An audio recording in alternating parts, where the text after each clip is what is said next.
Good morning साथियों। जैसा आपका चैप्टर सेकंड भी आज चल रहा है और सेकंड चैप्टर में थर्ड पार्ट टॉपिक थर्ड है। इससे पहले आपके 2 पीरियड हो चुके हैं। इसके अंदर तीसरा जो टॉपिक चल रहा है वो वही टॉपिक उस दिन अधूरा रह गया था। इसका नाम था लघु बीजाणुधानी या परागकोश का विकास। क्या था? लघु बीजाणुधानी या परागकोश का विकास कैसे होता है। तो उसके लिए मैंने आपको बताया था कि लघु बीजाणुधानी या परागकोश का प्रवर्धन स्पष्ट 2 भागों में बांटा गया था। कितने पार्टों में बांटा गया था? 2 पार्टों में। पहला पार्ट था परागकोश भित्ति। कौन सा था बच्चों? परागकोश भित्ति। और जो सेकंड पार्ट था वो था बीजाणु जनन कोशिकाएं। कौन सी कोशिका? बीजाणु जन कोशिकाएं। ये सेकंड टॉपिक था, ये फर्स्ट टॉपिक था। इसके पहले हमने परागकोश की भित्ति, दोस्तों समझ में आ रहा है? इससे पहले वाला टॉपिक परागकोश की भित्ति, पहला स्ट्रक्चर्स हमने अगले पीरियड में देखा था। उसमें आपका पहला पॉइंट है परागकोश भित्ति में एपिडर्मिस। समझ में आ रहा होगा एपिडर्मिस क्या है? बाह्य त्वचा। क्या है बच्चों? बाह्य त्वचा। ठीक है। सेकंड टॉपिक है आपका, इसको एंडोथीसियम भी बोलते हैं, एंडोडर्मिस के नाम से भी जाना जाता है, एंडोथीसियम। थर्ड टॉपिक आपका तो आपका लेयर है वो है मिडिल लेयर, इसको मध्यवर्त के नाम से जाना जाता था। और आपका जो फोर्थ लेयर है वो है टेपिडम, जो लास्ट वाला पार्ट है, और इसके अंदर लघु बीजाणुधानी सेल्स भी पाई गई थी। स्ट्रक्चर हमने पहले समझ लिया था। तो पहला टॉपिक लिखते हैं एपिडर्मिस। क्या लिखेंगे दोस्तों? एपिडर्मिस। हिंदी में क्या बोलेंगे उसे? बाह्य त्वचा। क्या बोलेंगे? बाह्य त्वचा। लिखेंगे सभी।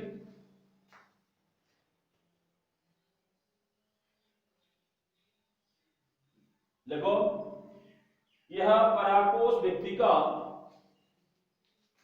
यह परागकोश भित्ति का सबसे बाह्य कोशिका का एकल स्तर होता है। सबसे बाह्य कोशिका का ऐसा स्तर होता है, एकल स्तर होता है, जो परागकोश की, जो परागकोश की सुरक्षा प्रदान करने का कार्य करता है। कौन सा पार्ट? एपिडर्मिस। तो देखो बच्चों, आपसे पूछ देता है एपिडर्मिस क्या है, तो आप क्या लिखेंगे? एपिडर्मिस है वो परागकोश भित्ति का फर्स्ट लेयर था, वो एपिडर्मिस था। उस एपिडर्मिस के अंदर हमने ये भी हमने देखा कि इसकी केवल एकल परत हुआ करती थी। कैसी परत हुआ करती थी?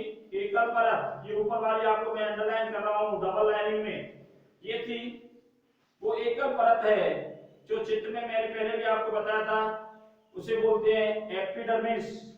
इसका कार्य क्या है? सुरक्षा करना, परागकोश की क्या करना? सुरक्षा। ठीक है बच्चों, तो ये आपकी समझ में आई होगी मेरे टॉपिक। सेकंड लिखेंगे आप एंडोडर्मिस या एंडोस्टीशियम। एंडोडर्मिस या एंडोस्टीशियम, जिसको इंग्लिश में हिंदी में लिखना चाहें तो उसको बोलते हैं अंतस्टीशियम। अंतस्टीशियम कोई बात नहीं है, इंग्लिश वर्ड इसके अंदर बहुत यूज होता है एंडोथीसियम या एंडोडर्मिस के नाम से। इसमें आपको प्रॉब्लम नहीं आनी चाहिए। एंडोडर्मिस भी कह सकते हैं, एंडोस्टीशियम भी कह सकते हैं इसको। देखेंगे बाहर, सेकंड टॉपिक डालेंगे अंतस्टीशियम।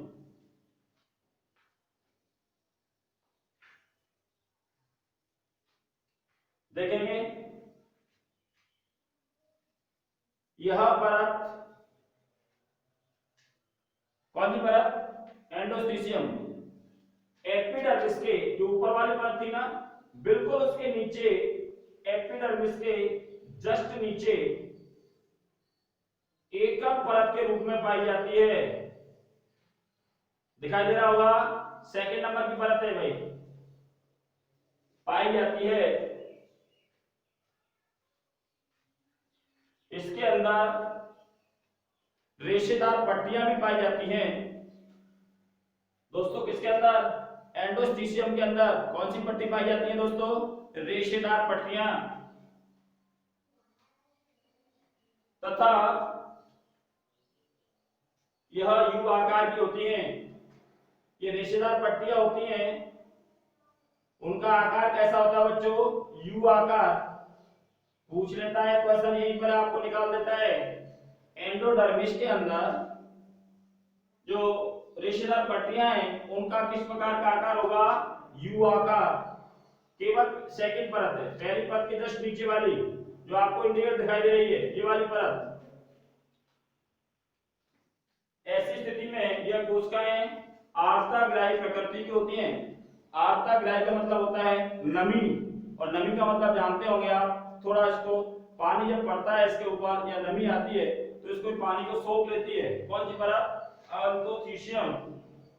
और शुष्क अवस्था होने पर जैसे नमी मिल गई सेकंड परत को तो पानी को उसने सोख लिया, लेकिन जैसे कौन सी अवस्था आएगी? शुष्क अवस्था आएगी। तो शुष्क अवस्था आने के बाद यह परत क्या हो जाती है? शुष्क हो जाती है। दिखाई दे रही होगी। जैसे यह परत शुष्क होगी तो ये प्रतिकूल परिस्थिति भी हो सकती है, अनुकूल परिस्थितियां भी हो सकती हैं। तो हम देखेंगे कि ये परत होगी एंडोडर्मिस इंटरस्टिशियम, वो बीच में से क्या हो जाएगी? फट जाएगी दोस्तों। तो ऐसी स्थिति में जो आपका सेकंड टॉपिक आ रहा है, थर्ड टॉपिक, वो है मिडिल लेयर। कौन सी है? Middle layer. इधर देखेंगे मिडिल लेयर के बारे में। पहला एपिडर्मिस, दूसरा इंटरस्टिशियम और तीसरा मिडिल लेयर। मिडिल लेयर के बारे में हम चर्चा करेंगे। पहला परत हो गया एपिडर्मिस, दूसरा एंडोडर्मिस हो गया, तीसरा जो मिडिल लेयर है उसके नीचे 2 और 3 परत आपके सामने दिखाई दे रही है। ये परत है ना, 3 लेयर, एकल परत नहीं होंगी। कितनी होंगी? 2 हो सकती है, 3 भी हो सकती है। तो ऐसी स्थिति में इनके अंदर 1 या 3 परतें पाई जाती हैं। यह कोशिकाएं पतली होती हैं, व्यक्तिदार होती हैं, पतली होंगी। पहली परत होगी एपिडर्मिस की, एकल परत। सेकंड होगी एंडोडर्मिस की, 2 परत। तीसरी होगी आपकी मिडिल लेयर, जिसके अंदर 2 या 3 परत होंगी। कितनी होंगी? 2 या 3 परत होंगी। तो ऐसी स्थिति में दोस्तों हम अगला जो टॉपिक निकाल रहे हैं वो है फिर टेपिटम। क्या है? टेपिटम। दिखाई दे रहा होगा। चौथा टॉपिक बहुत मोस्टली इंपोर्टेंट टॉपिक है टेपिटम। क्या है बच्चों? टेपिटम, जिसको हिंदी में बोलते हैं पोषूतक। क्या बोलेंगे? पोषूतक। देखते हैं पहला टॉपिक, बहुत अच्छा टॉपिक है, इसमें से क्वेश्चन भी करता है। चौथे नंबर का टॉपिक पोषूतक, टेपिटम।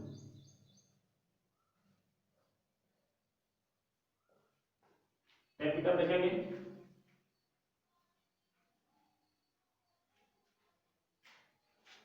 यह परागकोश की, किसकी? यह परागकोश की अंतिम व्यक्ति। कौन सी व्यक्ति? अंतिम व्यक्ति। ये वाली अंतिम व्यक्ति होती है, जिसमें लघु बीजाणु का चतुष्क अवस्था में पूर्ण विकास होता है, जिसमें कोशिका द्रव्य सघन, जिसमें कोशिका द्रव्य सघन एवं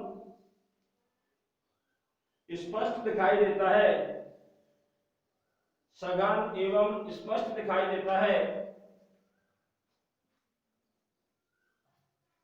इस टेपिटम की सेल्स बशीय प्रकृति की, कौन सी प्रकृति की? बशीय प्रकृति की गोलाकार स्ट्रक्चर्स में होती हैं। कैसा आकार होता है सेल्स का? गोलाकार। कौन सी सेल्स का? टेपिटम। ये आपको दिखाई दे रही है। और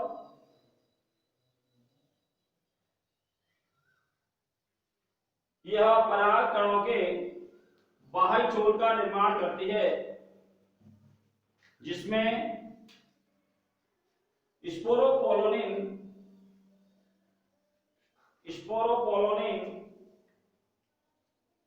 पदार्थ का आवरण पाया जाता है,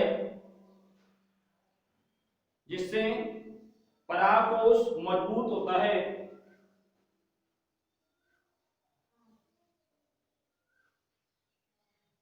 और पराग कणों के परिवर्तन में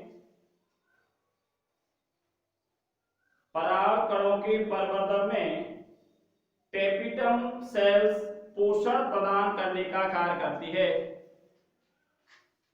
टेपिटम सेल्स का मुख्य कार्य है वो क्या है? पोषण प्रदान करना। ये आपसे पूछा था क्वेश्चन नहीं, पोषण प्रदान। टेपिटम सेल्स का जो कार्य है वो क्या है? पोषण प्रदान करना। बहुत अच्छा टॉपिक। पोषक टेपिटम सेल्स देखेंगे। सबसे आंतरिक एक विशिष्ट परत के रूप में टेपिटम सेल्स थी और इस टेपिटम सेल्स के अंदर अनेक सेल्स भी पाई गई थी और इनका जो स्ट्रक्चर था वो बशी प्रकृति के गोलाकार था। इसका जो मुख्य कार्य था, आप इसको विशेष ध्यान रखेंगे, पोषण प्रदान करना। जिस प्रकार जो पहली परत थी एपिडर्मिस, उसका जो कार्य था सुरक्षा प्रदान करने का, तो ये टेपिटम का मुख्य कार्य क्या होगा? पोषण प्रदान करना। क्या होगा? पोषण प्रदान करना। ऐसी स्थिति में टेपिटम का ह्रास परागकणों के विकास से पूर्व हो जाता है। टेपिटम का विकास परागकणों के पूर्व में ही हो जाता है और उसकी वृद्धि होती है वो रुक जाती है। कौन सी सेल्स की? टेपिटम सेल्स की। ठीक है। और सेकंड जो टॉपिक आएगा वो आएगा बीजाणुजन सेल्स। क्या आएगा बच्चों? बीजाणुजन सेल्स। बीजाणुजन सेल्स के बारे में हम चर्चा करेंगे अगले टॉपिक में। ठीक है दोस्तों, धन्यवाद। ओके।